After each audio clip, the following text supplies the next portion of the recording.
Hi Patreon members. It is a bit of a breed study today and also forward thinking for the next video. So I've been able to get my hands on a new breed of wool from my suppliers, and it's called the Galway. So it's a really lovely, it's got a slight crimping and you can just make it out if I come in a little bit closer. So a slight crimping there. It's got a really great length. I would say from the tip of my finger to around about here, it's roughly, it's quite a long fibre. If I can see, try and pull this out. Yeah, you're looking at an average of about 7 to, is it 10? Hold on a second. You know, I thought I'd be able to wing this, but I can't. I obviously need to look at my notes. I looked up the staple length. It says 14 to 19 centimetres. But on my suppliers, they're saying less than that. They're saying 7 to 9 centimetres, which, looking at it, I think it'll be an average, really. So, I mean, some of those that piece there is massive, and it stops around about there. So, yeah. If you go online, it gives you a different staple length to what my suppliers do, which is obviously World of Wool, as you know, which is one of the big suppliers in the UK. There are other ones. I'm not sponsored by them. So yeah, the Galway breed, really ancient breed. Oh, I say ancient breed, goes back to medieval period, around about the 12th century, but it's been more well established by the late 17th century, by 1600s. It's bred in Galway and developed in the west of Ireland as a result of imports of English long wills from the late 17th century onwards. In the 18th century, Robert Bakewell's Dishley Leicester, aka the New Leicester, was imported in large numbers to the Galway. The Galway is Ireland's only recognised native breed. In 1999, there were less than 1,000 sheep of true to type Galway breed and 39 pedigree flocks, which increased from 14 breeders in 1990, which is a hell of a lot. I'll give you some more information on that in a minute as we get towards the end of this. The breed which was developed was for many years known as the Roscommon Longwill. So Bakewell brought over his type of sheep and put them on Roscommon land, which was a lord's land, and that's where the name comes from, which is a Longwill sheep established in 1895, surviving until at least the 1920s. Roscommon, I'll put pictures up of these sheeps. Roscommon was largely a white-faced poll breed, classified as a Longwill, though they did not have long staple characteristics, such as other breeds like the Lincoln and the Leicester Longwill. The Roscommon bore a uncanny resemblance to surviving prints and paintings of the original imports of Bakewell sheep, which were the Dishley. Which was more related to the Dishley breeder rather than the old English breeds, which were influenced by Bakewell's stock breeding. In 1923, Roscommon Breed Society had all but vanished. A group of breeders in Galway founded the Galway Sheep Breeders Society at Athhenry and inspected over 6,000 ewes and 200 rams of Roscommon type sheep to hunt out the features of the Galway breed, admitting only 10% of these to be put onto their register for the Galway sheep. And the selection was to filter out the neater types of sheep rather than the older Roscommon style. By 1969, a recording scheme aimed at improving the best of the breed was created. An average lamb litter is between 2 to 4 a year, but that can vary from breed to breed, but it's roughly about 1.64 litres as a statistic. Thanks to the Department of Agriculture, the Irish Genetic Resources Conservation Trust, the pedigree Galway is now included in the Rural Environmental Protection Scheme. Breeders in Ireland receive an additional subsidy payment to help keep these, specifically just Galway, don't interbreed them with anything else. There is just a few hundred Galway sheep bred in the UK. So characteristics: polled white-faced sheep with a bob of wool. The picture will pop up here. They've got this really weird bouffon on the front of their head, wool on their heads and legs.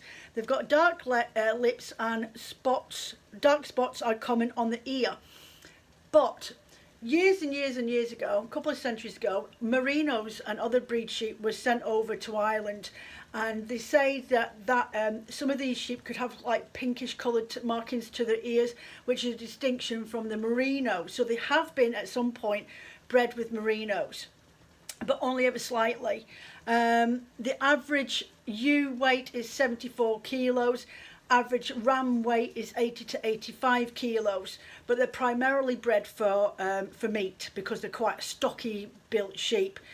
You'll see some of them have got really big broad chests. I always wondered why my collie's so strong in her chest, and you can imagine, because obviously sheep herding, they've got to have a bit of nous about them, haven't they? A short-willed mountain sheep, but they were generally lowland sheep kept, especially in Ireland. They're a medium to coarse wool, between 5.5 and 7.5 inches or 14 to 19 centimetres, but the supply that I've got these from say that it's 7 to 9 centimetres. They're a decent length for spinning with, even for newbies. Has a subdued lustre that shows dyes well, and I can atone to that. It really does dye up really lovely, and I'll show you what I'm dyeing at the moment. It's comfortable to wear against your skin, with about a 28 to 33 micron count. I looked online and they're saying 30 roughly on an average. It's got a long staple, which means it's ideal for knitting cables in jumpers and sweaters and cardigans, hats, gloves, that sort of thing, or even ideal for iron sweaters. And I could definitely say it's definitely a bouncy. Once it's got once it's been dyed and it's bloomed out a little bit, it's definitely got a bit of bounce to it, and it will knit up really, really lovely, which hopefully we'll see that in next week's video in a swatch. So I'll show you what I'm doing at the moment. Oh, actually, sorry, I've got the rest of this to finish off. God, do you know, it's because it's so dark, you see. It's so dark, and I haven't got much light, and I'm down here doing other things. So anyway, interesting notes.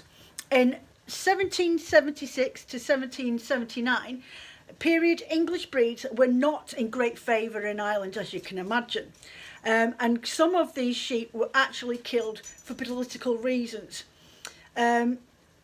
At the stage, the Roscommon breed was in existence, which they claimed was a large Galway variety, and later the Galway was referred to as strain of the Roscommon. So Galway was obviously first. It's been interbred with an English long-wool sheep, the Leicester or the Ditchley, and then it's been renamed the Roscommon after the area that it was imported into. Certainly the Roscommon would not have been suitable for today's markets. Galway sheep were imported to England up until the 1900s. Galway was a lowland type, but declined in importance from the 1970s as Suffolk Cross lambs became more popular for production systems. By the 1980s, the Galway sheep was in serious decline as the members of the Breeders Association were starting to decline, as well as the sheep breeds, because of the Suffolk bred that came in the 70s. And just for an instance, over the period from 1975, the year I was born, to 1992, the Galway ewes population dropped from 61% to 8%. And by 1993, there was only 118 ewes and 10 rams registered on the Galway Sheep Society registration, which is not cool. Roughly now there's about, I think it's 886 on the last count a couple of years ago, from what I've seen. If you want some more information, go over online and go and look at the Galway Society, the Galway breed, or the Galway Society register. There's a collection of, you know, those pedigree charts and things like that you can find. That's online. I can now get it from World of Wool, the cooperative for the Society of Breeders. I think that's who it is. I've started getting their wool processed in the mills and started to import it because it's a heck of a lot cheaper, better for them, viable to make money from that than it is to sell to the wool board. So I'll show you what I'm doing at the moment. You can see how strong the colours strike with it. I find it's very similar to a Shetland wool colour-wise, but it does, as I say, has that it will come out slightly subdued in its colour tone. So there you go. It's a bit brighter where I am standing, but with the light it's really pants. I do apologise. So I've started up here and I'm doing a side to side roving. There's 200 grams in this tray, but I've got the end starting up here and it comes all the way through, and I'm using different shades of purpley blues into this turquoise down the bottom, and then this is the knuckle bit where you can split it. So yeah, that's what it looks like, and that more or less comes out true to style. Hold on a second, I do apologise, the cable in your way. That comes out very much true to the colours that I've put on the top of that pigment. It's very true to the dye pigments that I've put onto that wool. So I will show you the results of these on the next video. There's a couple of the little clips that I'll be putting on here in a minute, but I hope you enjoyed this. Watch the rest of the video where I show you how I lay out the 200 grams in 2 different ways. And as again, I'll see you next week. Take care for now. Enjoy the next bit. So there's the Galway Sheep Breed laid out in the tray. I've put approximately probably 12 grams of citric acid in the tray, and I have got it laid out from width end to width end, or along the length of it, but in a zigzag, so going from side to side all the way down till I get to the bottom. And this is because I want to make long sections of colour. Potentially, hopefully, doesn't always work out like that way, but that's the way I'm going to go with this one. And then the other 100 grams that I've got put to one side, or just shy of 100 grams, I will lay it in a different way, and I'll do the same colours, and then we'll see what they look like once they're all dried up. But that's what I'm going to do just now, and I'll come back to you once I've got them all put in the tray. So there we go, that is my tray laid out. So I've started with a steel blue at the top, and then a sea spray blue, pistachio, into a teal green, and then into sage green here.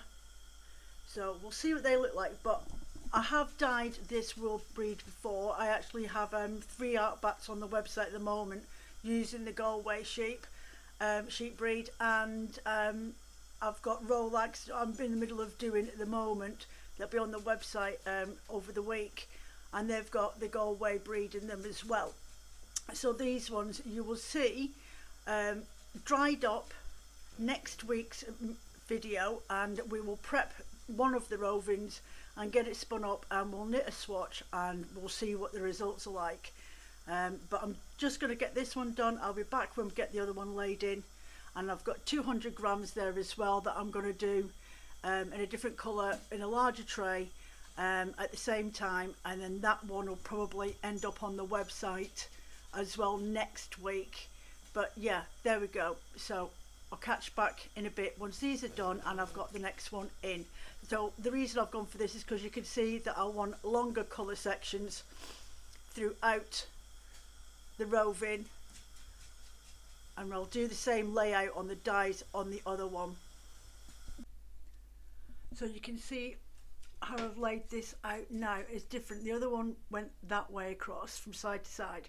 This one's now going from top to bottom all the way along, zigzagging up and down the layers.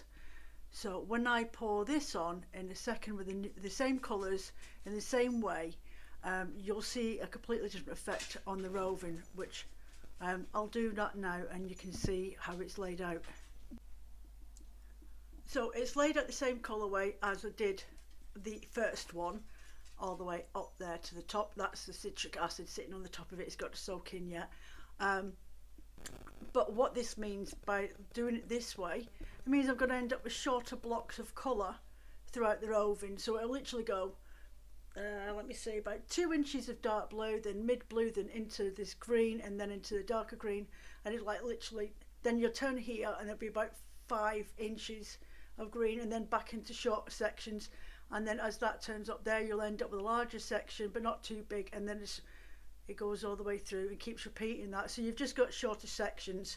I will do more of these type of videos when we're doing these prepare to spin rovings, which is the first section we're going to deal with on Patreon. And I'll show you the differences when you use less or more colours, because that may make a difference in the way that you want your yarn to look. But yeah, so there you go. What we'll do is the next video that you'll see up on Patreon, you will see me preparing one of these rovings, showing you the results of them after being dyed, and then I will spin them up and we'll knit a swatch, and then see what the results are of one of these, and then I'll do the other one the following week. So I hope you enjoyed this video so far and enjoyed the short breed study on the Galway wool. You can get hold of it. I'm not supporting, obviously, promoting or sponsored by any company, but Wilder Wool are my stockists, and that's where you can buy the Galway top from now. So thanks very much for watching. Don't forget to hit that like, it really does help. Even though it's a private video for you guys, it does help the algorithms notice that my videos are being watched and not just viewed.